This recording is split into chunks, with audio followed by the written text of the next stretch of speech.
Hello, ladies and gentlemen, and welcome to the Determined podcast. My name is Taha Shahbaz. I'm a person of determination with visual impairment. I'm a disability and inclusion trainer with I'm Inclusive and the host for today's podcast. Today, with us, we have an amazing guest, a person who holds the title of UK's most influential disabled person, who has inspired millions of people with disabilities worldwide, an amazing personality, and a true talent with disability. None other than Shani Dhanda. Hello, Shani. How are you doing today? Hi, I'm really good, thanks. How are you? I'm doing great, alhamdulillah. It's a pleasure and honor to have you here on this podcast today. Thank you so much for coming. Thank you. I'm really happy and excited to be here. Same here with me as well. Based on my research, I have got to know that you were diagnosed at the age of 2. So, can you just take us back and tell that when did you realize about your disability and what was the reaction of your family members and the people around you? Yeah, great question. So, I'm someone I was born with my condition, but when I was born, the doctors didn't really know what the condition was, which is why it took 2 years to do tests and research to find out what the condition is, and that's because it's quite a rare condition. It's called osteogenesis imperfecta, but it's more commonly known as brittle bone disease, and it affects around 1 in 20,000 people in the UK.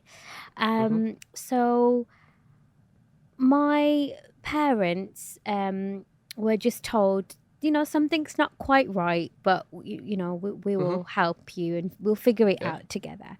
So off they took me home, and I guess it was a difficult time for them because they didn't have any knowledge on my condition or how to look after me, really.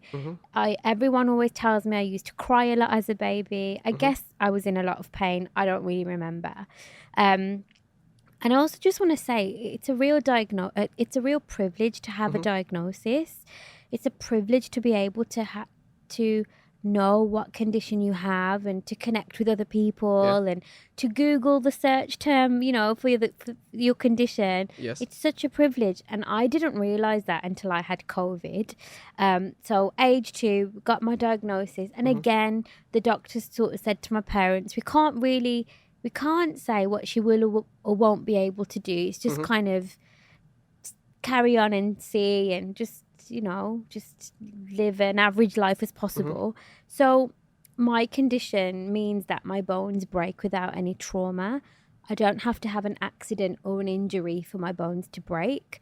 So You mean like walking and then it suddenly breaks? yeah, or like coughing and breaking a rib. So it's like being made out of glass, essentially. That's the best way I can describe it. And as a result of that, I have a short stature. So I'm about the height of a 4-year-old. And it's a really painful condition to live with. There's chronic pain all the time. Is there pain right now as well? Yeah, because I have the main condition of brittle bone disease. I've developed other conditions as a result, but it's always been there. I can't ever remember a day where I didn't have pain. So it's my norm, if that makes sense. It's all I've ever known. Yes. So I guess those are the sort of earlier memories I have. But I grew up without any other disabled people in my family. I'm South Asian. I'm a Sikh Punjabi person. Disability faces an even further sense of stigma in my community. So I didn't know any other disabled people in my community either. But my family didn't keep me at home, or they didn't hide me away. And we are a very sociable family.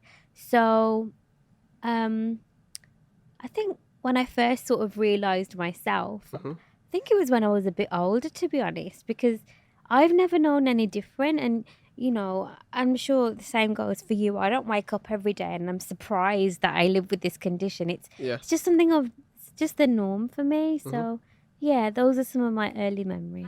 So, can you just tell me about how was your university life and how did you work on your challenges?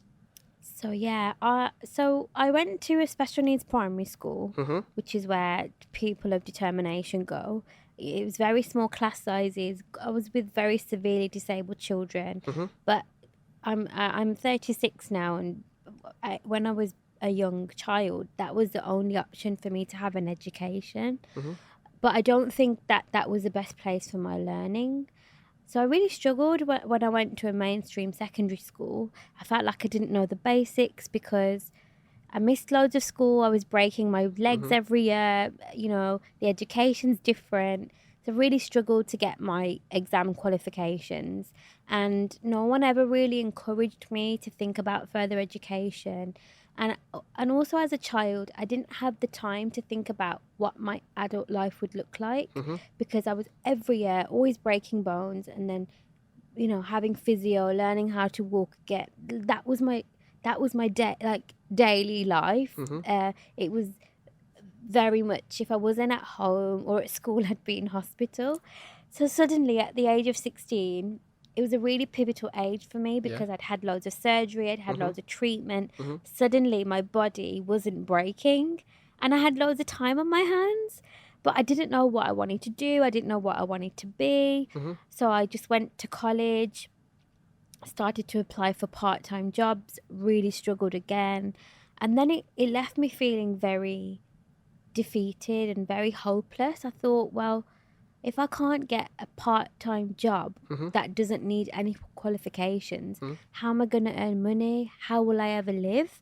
We all need money to live, whether we are disabled or not. But Yes, of course. it costs much more to live if you are disabled. Yes, sure. And then I thought, right, I have to go to uni. I felt like at least if I have a degree, it's something to fall back on. It will put me in good stead with, employers if I have a solid qualification. And I never ever thought I'd ever go to uni. I thought uni was only where clever people went. But that was until I got there and I realised it's nothing about being clever. You just have to be disciplined and hand your work in on time. So I studied event management. And again, I didn't care what the subject was in. My only focus was just getting the qualification. So I chose event management because I thought it would be fun. And in my family, I'm the person that organises the get-togethers, the holidays, the birthday parties. So I thought, oh, that will be fun. That seems like, really similar. So I graduated with my degree, but also I did 3 years of work experience as well, because for me, just having the qualification wasn't enough. I thought, well, what's going to set me apart from everybody else? So I thought, well, if I can leave with a degree and 3 years of work experience, that will put me in really good stead then to get a job. And luckily my plan worked. I was one of the first out of my class to get a job in event management. And I did that for 10 years and I really enjoyed it. Oh, that's great. And as you said, you belong to a South Asian community. Yeah. And you were grown up, I hope so, yeah? You were grown up in a South Asian community as well. Yeah. So, majority of the South Asian countries, they rely on the religious model of disability. Yeah. So, and most of them, they think that disabilities are a curse from God or a punishment. Yeah. So, whenever they see a person with disability, rather than helping them, they mock him, they pick on him. And sometimes they don't even help them because they think that, okay, they are a punishment. And the people sometimes who are themselves people with disabilities, they themselves start to think that maybe they are punished by God or is it a curse? So what do you say on that? How can you change the perspective of these type of people who think this way? So this is such an important topic as well to talk about because I faced this from a really young age. So I had people telling me that I must have done something bad in my past life. That's why I was born with this condition. And as a child, I wasn't clued up about religion. So I believed it and I thought, oh, that's not good then, is it? And I almost had this feeling of guilt. I was like, oh, what could I have done? Am I a bad person? Was I a murderer? What, you start thinking all these different things. And now looking back on that time, I just think so wrong to do that. It's so wrong to put that onto anybody, whether they're a child or not. And look, I respect everybody's beliefs. everybody's religious beliefs, spiritual beliefs. I have my own, and I really respect everybody else's. But now as an adult, and I've spoken to other disabled people from different religions and their parents, I'm seeing a new narrative emerge. The parents are saying, actually, no, this is a blessing for me. This is a blessing for me to do seva. Seva means selfless service in my religion and in Punjabi. It's an opportunity for me to care and look after and raise a child in and yeah, I didn't plan this, but this is what's happened and we're making the best of the situation. And I just think in a short space of time, I'm really glad that we're seeing a bit of that narrative change. Don't get me wrong, everything you described is still very much alive and kicking in the community. Yes. These are very progressive parents that think like this. But what happens is, so I'm like 1.5 generation in the UK. So my grandparents moved to the UK, and then my dad, who was born in India, also moved to the UK. But my mum was born in England. So I have one parent who was born in India and one parent who's born in the UK. In the UK. And they have very different views as well.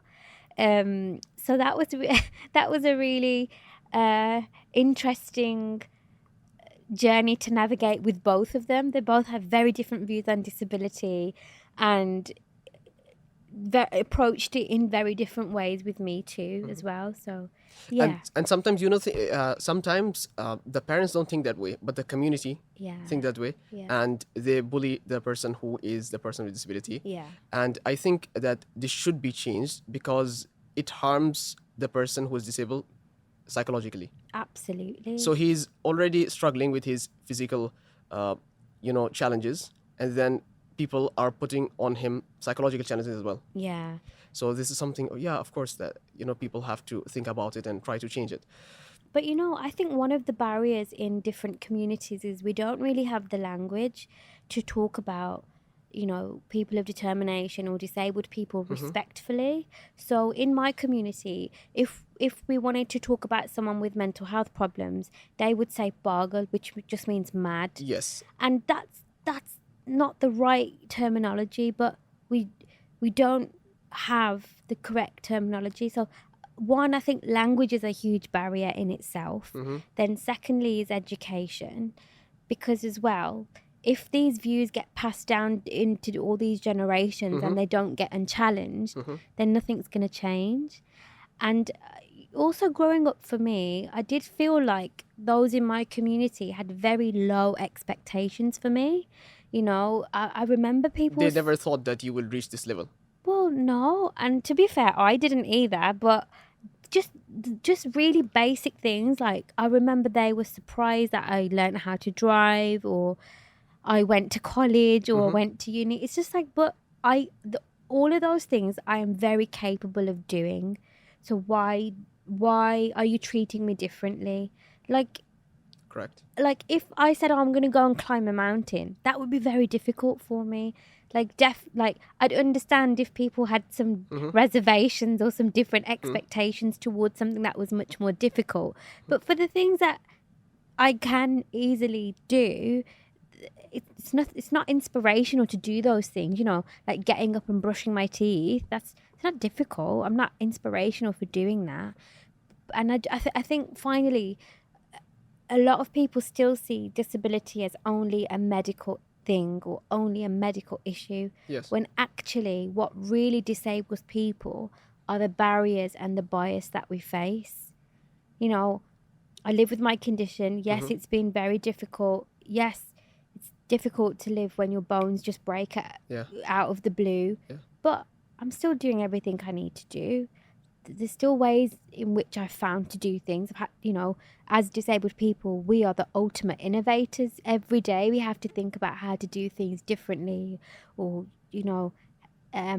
help other people to help us in different ways. So I think that's a big issue, is that people only see disability as a bad thing, as something to be shameful of, or as a burden, and they don't see disabled people as active individuals with the same rights and responsibilities True. as everybody else. So true. So, can you share with us some of the significant achievements which you have achieved so far? Yeah. Okay.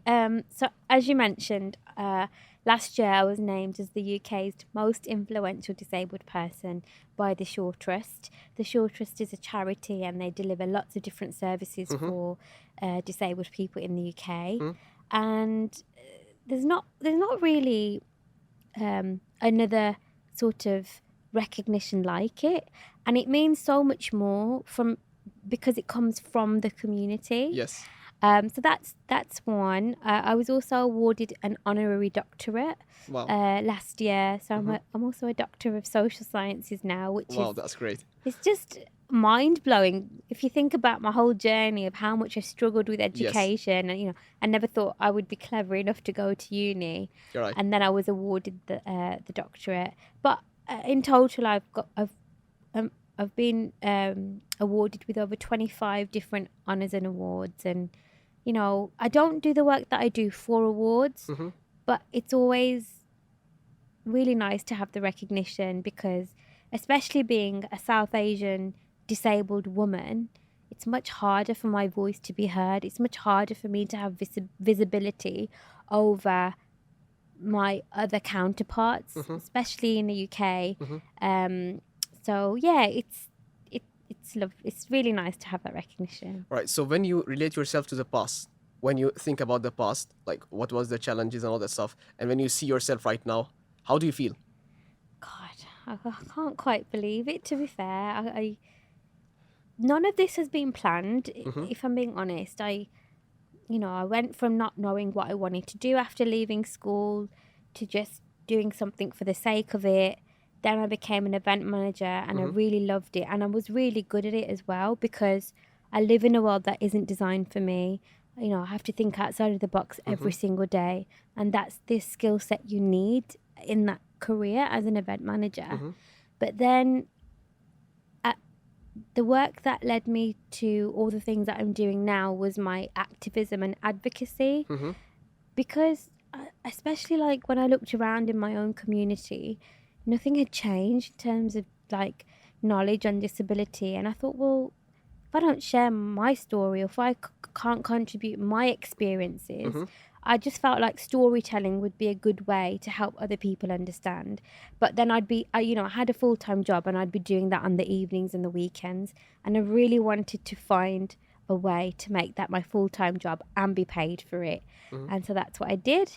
And now I have my own consultancy. I've worked with over 300 clients from, some of the biggest brands in the world that include Google, LinkedIn, like across every different industry and sector. And now I'm at the point where my work doesn't feel like work, because I am so passionate about helping people to break barriers and to change their bias and to think differently about people of determination. I get a lot of fulfillment out of my work, and I feel like I've really been able to align my passion with my purpose. But yeah, none of it was planned. I just kind of put one foot in front of the other. And I think but there's a couple of principles that I've lived by, I think, that have got me to this stage. And that was not being afraid to fail, because I don't think failure is a bad thing.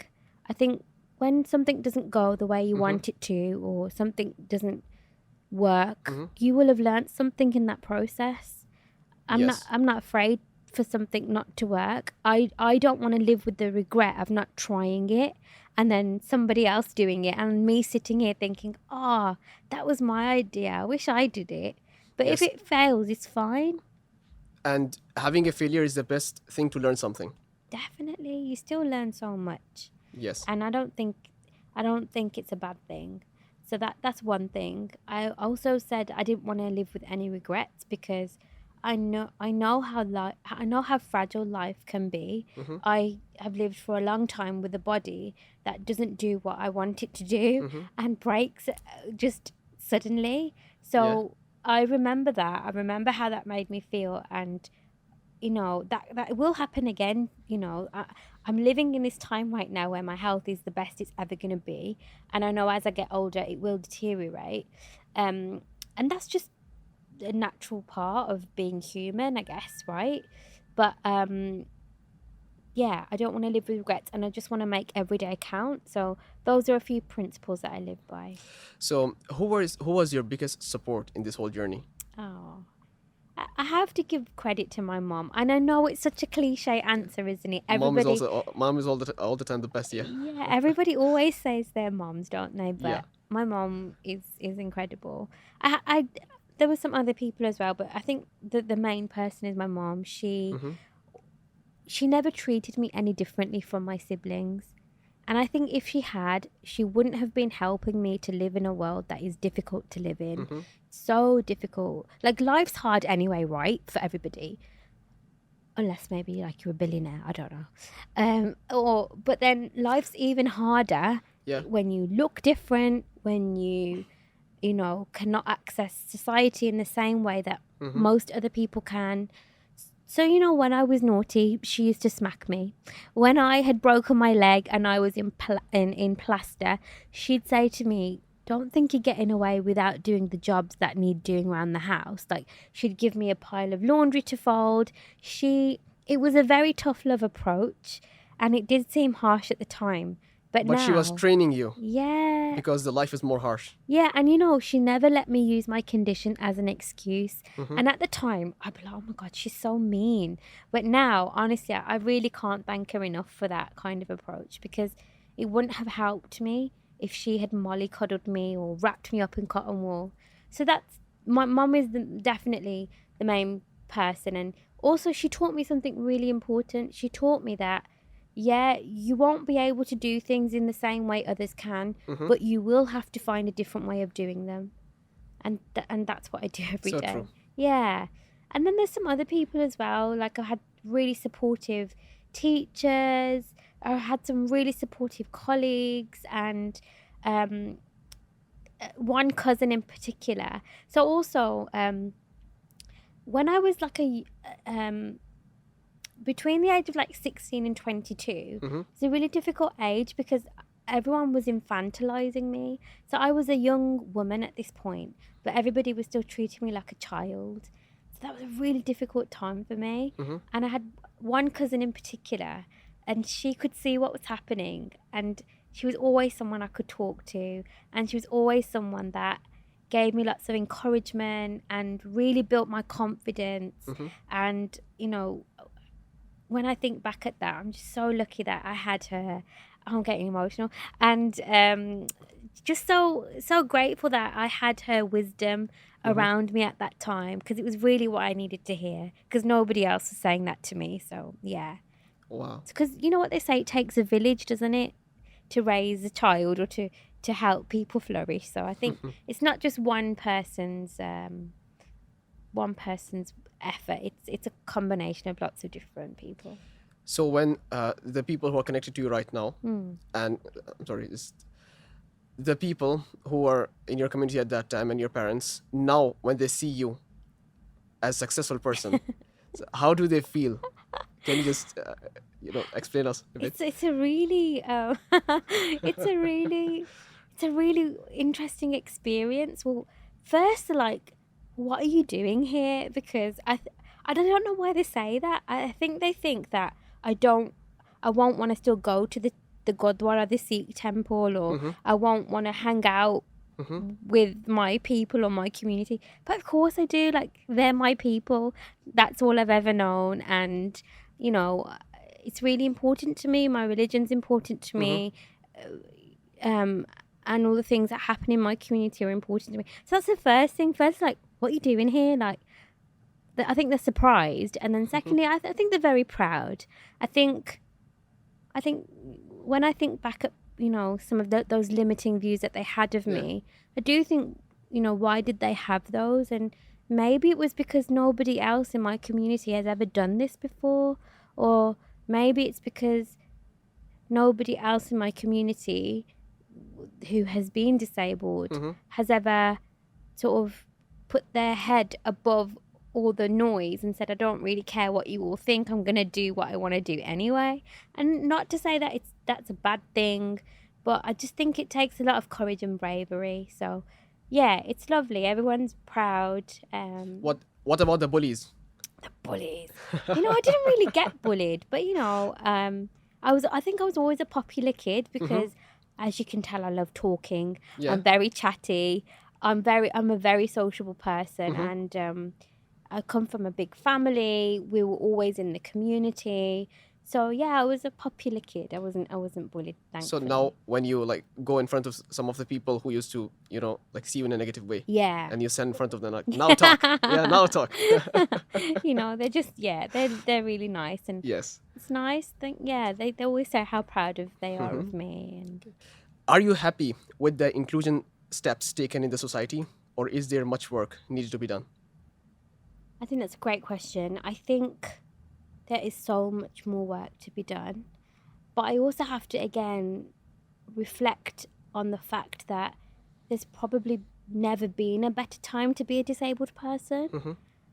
And I know that sounds really strange when I say that out loud, but the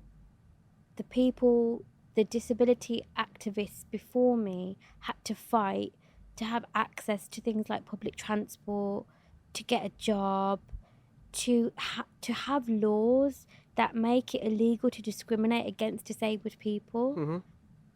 And not to say that that's all perfect, but they did what they could. They did what they did in order for me to do what I'm doing now. So it's a journey. So I think when we think about those of us that live with conditions and impairments, especially those of us that were born with conditions and impairments, we make up a very small percentage of disabled people. So in the UK, only 17% of disabled people are born with their condition.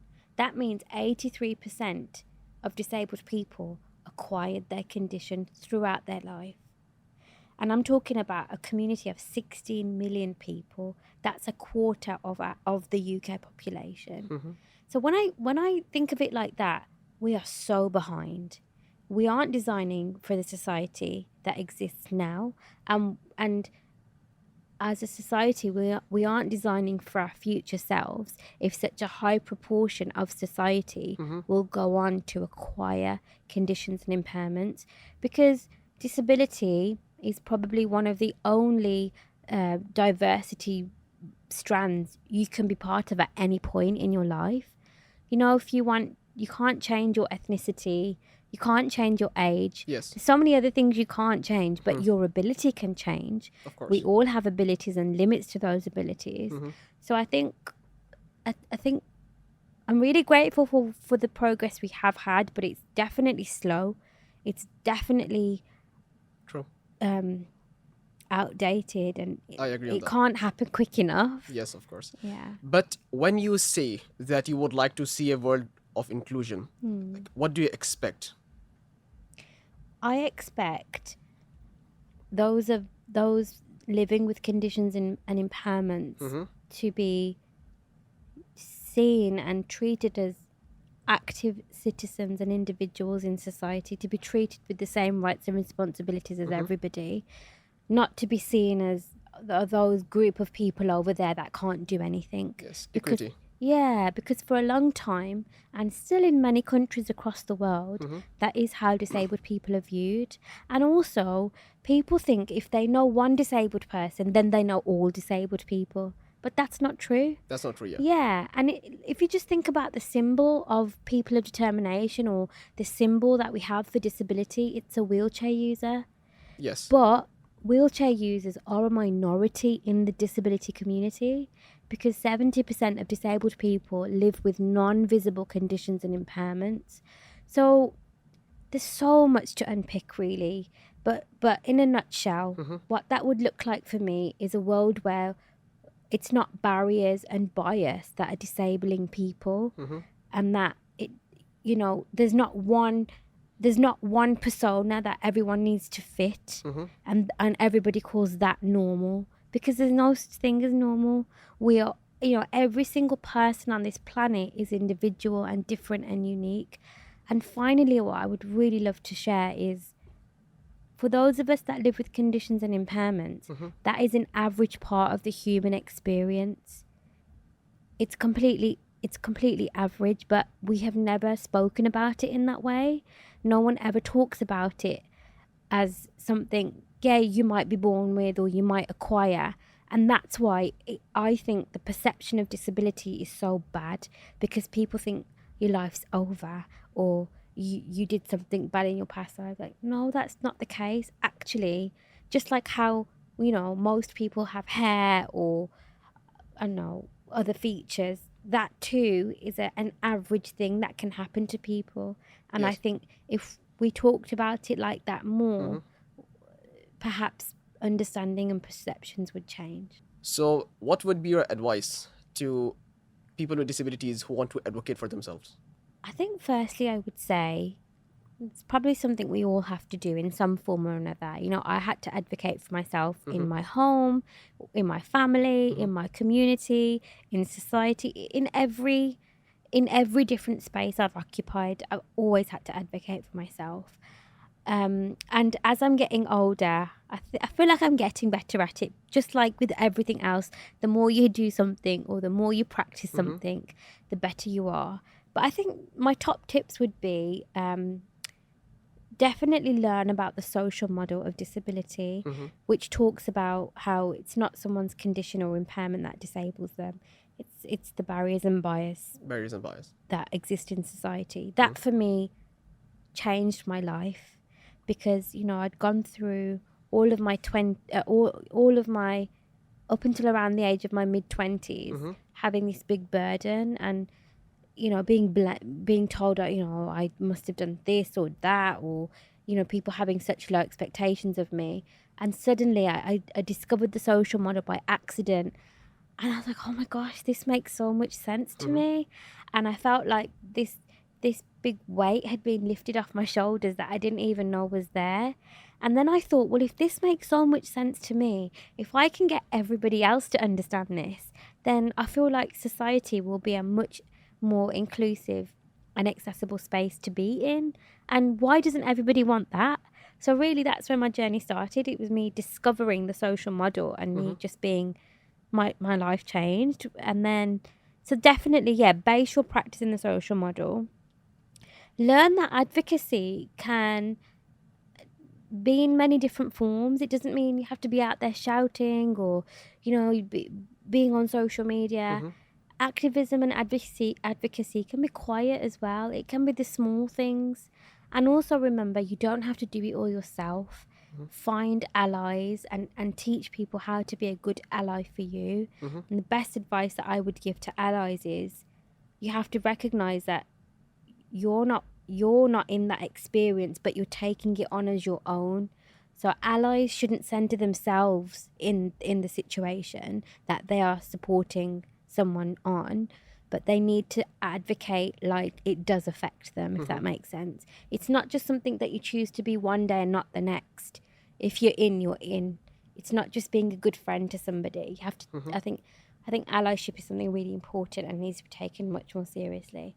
And then I think surrounding yourself with other like-minded people, and I don't just necessarily mean people of determination. Could be any people. It could be people that from a similar community or similar religion or whatever. I think being amongst your people and being in a supportive space, a safe space, is really important. And also, don't feel that you have to be the educator. There are so many resources now that exist that never existed when I was a young person. You can signpost people to different things, because other people's education isn't your burden. So we should encourage others to take that learning on themselves. So yeah, those are the few things I'd recommend, and just don't be hard on yourself, and just try and take all the good with the bad as well. To be honest, that was one of the best advice which I have ever received. Shani, I myself is a disability inclusion trainer. Yeah. And you're also doing something similar. Yeah. And one of the questions which trainers like us face a lot is that why should we hire a person with disability when we can hire an abled person with the same pay. So, for example, a person with disability, if he's on a wheelchair, Yeah. he will just do his work, but he will stay on the wheelchair. He can't do some other things as well. But if we hire people who are abled, they can do that work as well, Yeah. and they can move around here and there as well and do Yeah. some other work and the same pay. So what would be your jaw-breaking response to this? So my response to that would be, why wouldn't you hire us? We're amazing. And there's so many different reasons. Firstly, if people think that if they only hire non-disabled people, because I know they think they are more productive, or they think that they can do more things than non-disabled people, that's not always the case. Yes. What would happen if that non-disabled person then started to experience disability? Would you fire them? Employers have to remember 70% of disabilities are non-visible. They already employ disabled people, whether it's apparent to them or not. And also they need to be really aware of the fact that some of their workforce that is non-disabled will go on to be disabled. Then what you're going to do, what if someone's super talented, you've trained them up, they've got all the skills they need, you can say, oh, you're disabled now, we don't want you. That's not nice or very ethical as a recruiter. But there are so many benefits as well. Obviously, morally, it's the right thing to do. But as we've talked about, we are very innovative. We as disabled people are very resourceful. And also, we as disabled people have so much resilience. Those are amazing qualities that any employer needs in their workforce. And if you don't have diversity of thought in your workforce, you're going to always have the same end result. And that's boring. And if you don't have diversity of thought, you're not going to have innovation. You're not going to have different people's perspectives. And ultimately, you won't ever reach all of your different customers' needs, because I'm sure lots of different businesses have disabled customers. But if you don't have disabled employees, you're not really serving all your customers. And finally, we as disabled people, as employees, we're very loyal, because I think we're so grateful just to have a job. Yes. Right? Yes, you're right. There's so much research that says we are very safe to employ. A lot of people think we take loads of time off work. That's not true. And finally, as again we've touched upon, it costs a lot of money to live with a condition or an impairment. We need to work. We need to fund, the things that we need with money. And if we don't, it means that we aren't having it means we're not having an equitable experience. We don't have the same opportunities to live our lives if we aren't able to earn. So those are the things I would say. And you're right, because people with disabilities, yes, they are indeed grateful whenever they get a job. Yeah. So they have this fear that, okay, I got this job now, so I have to do my best. Yeah. And in some cases, they work more efficiently than the other people. Yeah, we So- overcompensate. Absolutely. Yeah, you're so right. And I've did that. I probably still do that, if I'm being honest. I definitely did that in my first job. And actually, it's very toxic behavior to yourself. But that's the way in which we're made to feel. And it's something, there's a term called internalized ableism. It's where we as disabled people absorb all the negative perceptions and stigmas and stereotypes that society thinks about us, and we start to believe them ourselves, and we essentially discriminate against ourselves, against society's perception of disability. True. And it's so harmful. But if that's all you're around constantly, how can anybody ever think any differently? Which is, again, why I think it's so important to be around positive, like-minded people. For me, when I'm with people that that have the same condition as me, it's like I'm with my second family. I don't have to explain anything. Everybody gets it. We have the best laughs and jokes Yeah. that only we can make because we live with the condition. Yes. So I'd really urge others to find their community and find their people. It's really important. And sometimes people are hesitant to talk with people with disabilities. They think that maybe they will bother them. So sometimes I myself have a visual impairment. So Yeah. when I go somewhere, and most of the time I find myself, the people when they talk, they are very hesitant. Like you can feel that they are shy, or I don't know what's the issue with them. So what do you say on that? I think your experience matches so many other disabled people's experiences, and I too have had so many different types of interactions.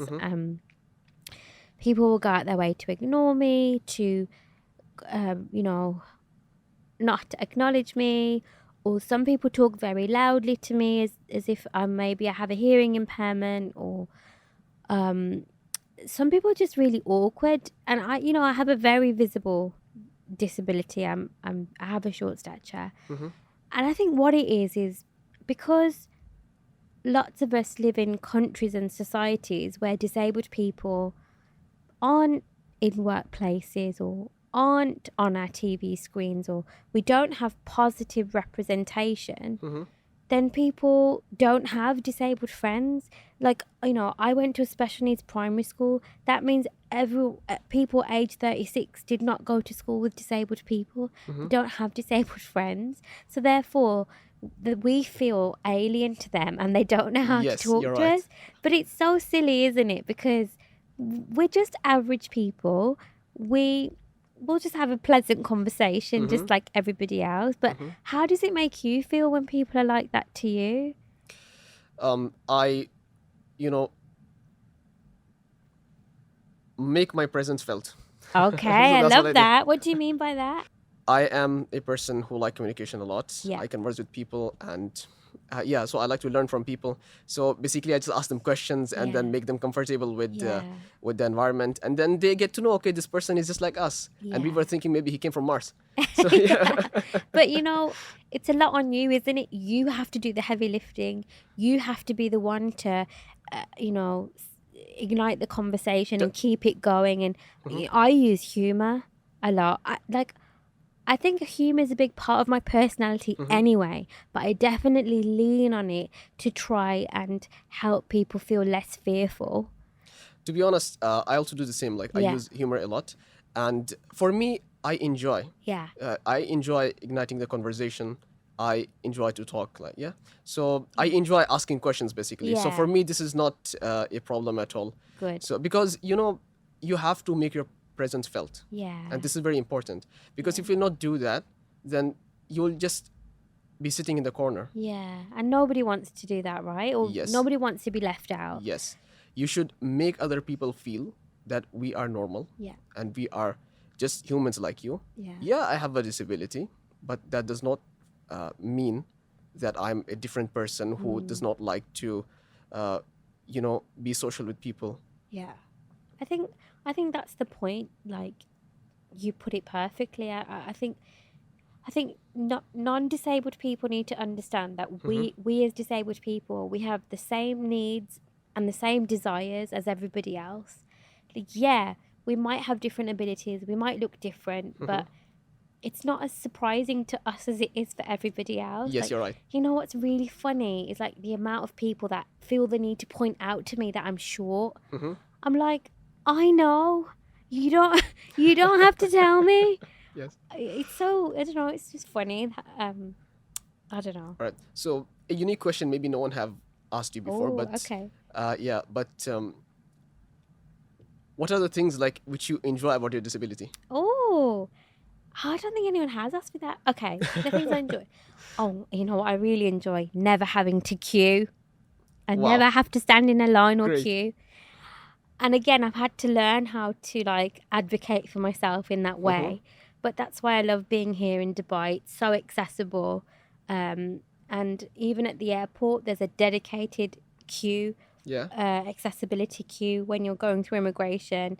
You know, I don't have to ask someone, or which way do I go. I'm already made to feel welcome because Wow. I've already been thought of, and I know I can just go to that Mm-hmm. queue. So I love that. I also love that I'm very memorable. Mm-hmm. So when people meet me, they're not easily going to forget me.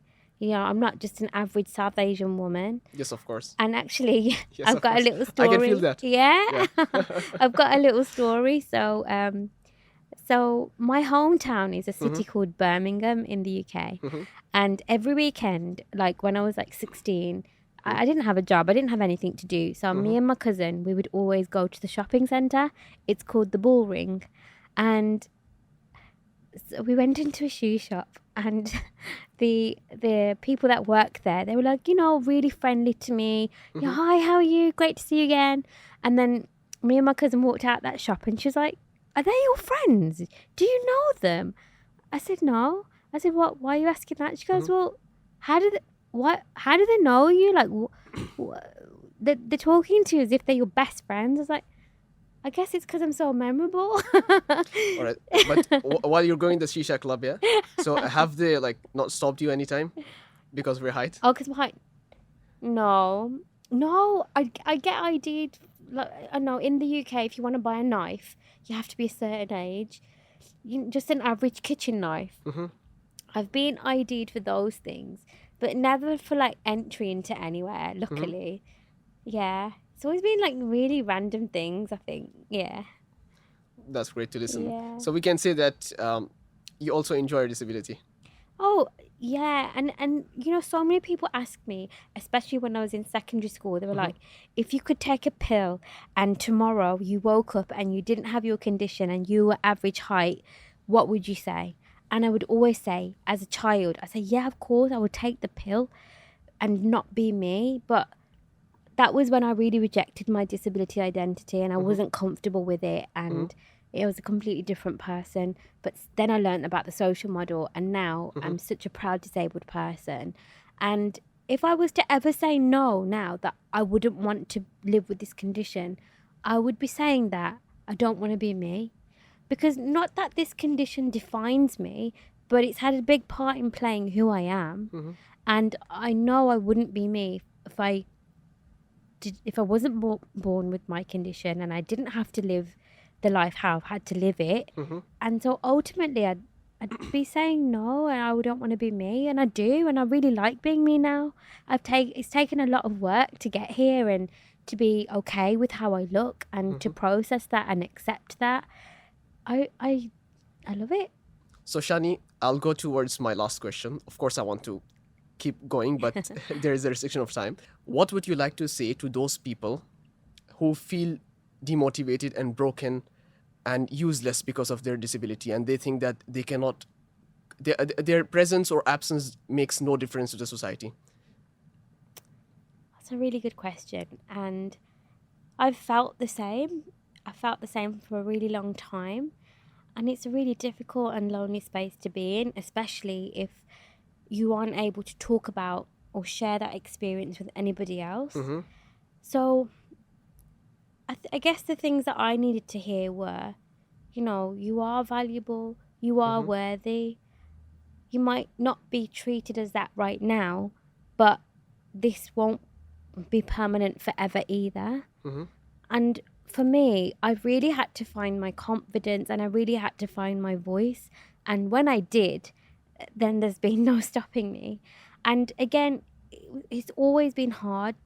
People weren't just standing there opening all the doors for me to go to this opportunity or to speak at this platform or to do this. I really had to demonstrate my worth. And also, as disabled people,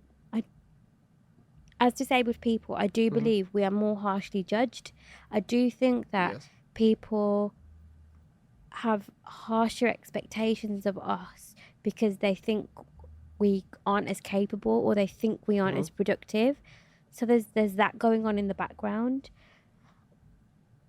What I would say is, if you don't appreciate yourself, if you don't have high self-worth, and if you aren't in a position where you believe in yourself, then nobody else will.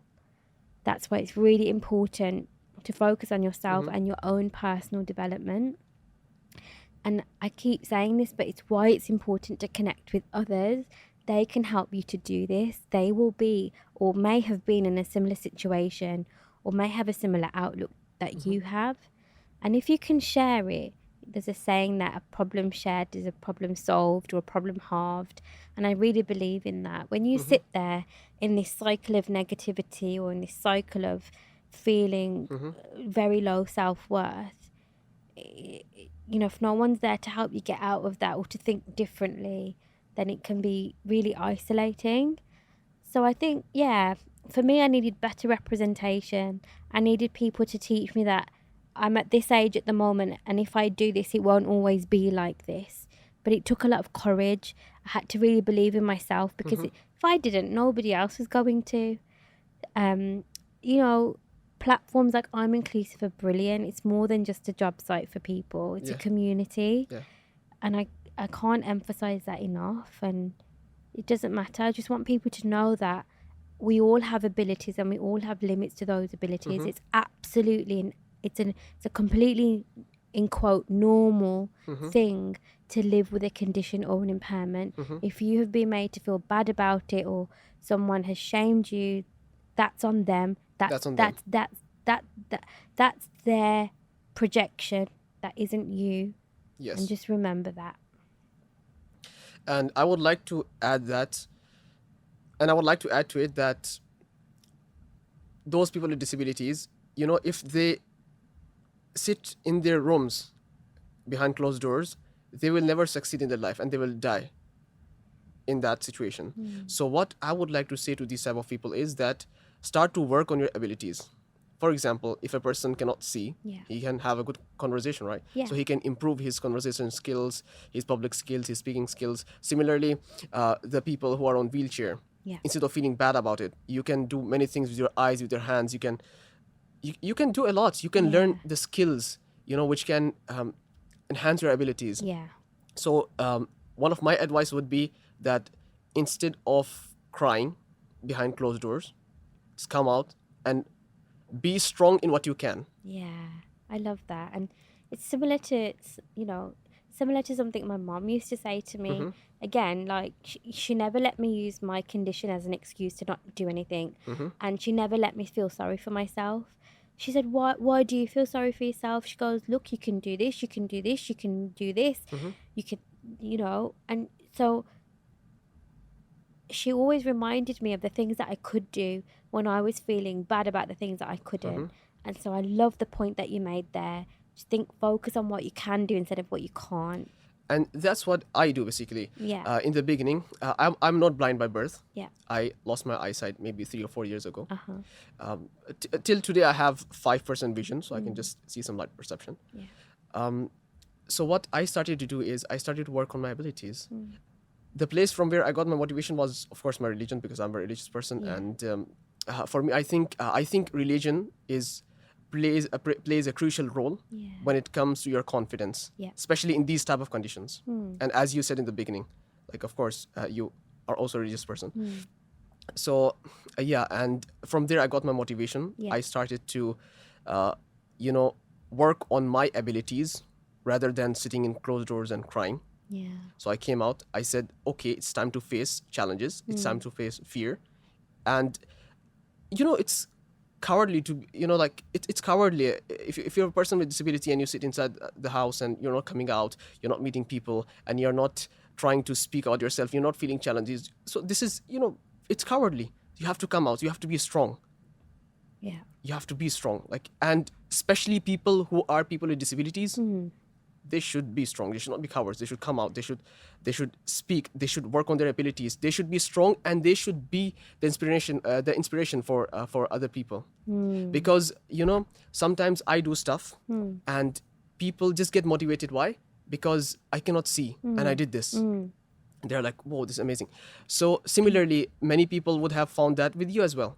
Yeah, because they would be like, okay, we have hands, we have good height, we have everything, we have eyesight, everything is perfect. We couldn't do it. This person did it. So we should also do it. So we should become that person who motivates others. Not a person who just sits in the house and cry and behind doors. So come out, speak, be confident, be strong. Yeah. I would like to end by saying that disabilities should not be seen as a barrier. Rather, it should be seen as a challenge which can be overcome. People with disabilities can achieve great things and contribute significantly to the society. They possess unique skills, strengths, and ideas which can bring innovation and diversity to the workplace and the community. And if they are provided with proper support, accommodation, and equal opportunities, they can excel in their chosen fields and become the best versions of themselves. Would you like to add something to it? Oh, I think you've done a great job. Yeah, just we as disabled people just want to be treated like everybody else and have Yes. access to the same opportunities as everybody. All right. So would you like to end by saying something in Punjabi? Oh, I would like to hear it from you. Punjabi. What do you want me to say? Just say anything. Oh, you're putting me on the Say spot embrace now. diversity. Say what? Sorry, Say embrace diversity in Punjabi. I don't even know how to say that. All right. Just say something similar. You've put me on the spot now. I'm gonna say "Kush reho," which means stay happy. All right. That's which great. is my way of saying embrace diversity. Because I don't know how to say it. That's great. All right. All right. So thank you so much, ladies and gentlemen. And thank you so much, Shani. It was a pleasure to have you here today. Thank you. Thanks for having me. All right. Thank you so much. And this was Taha Shehbaz. Until next time, with peace.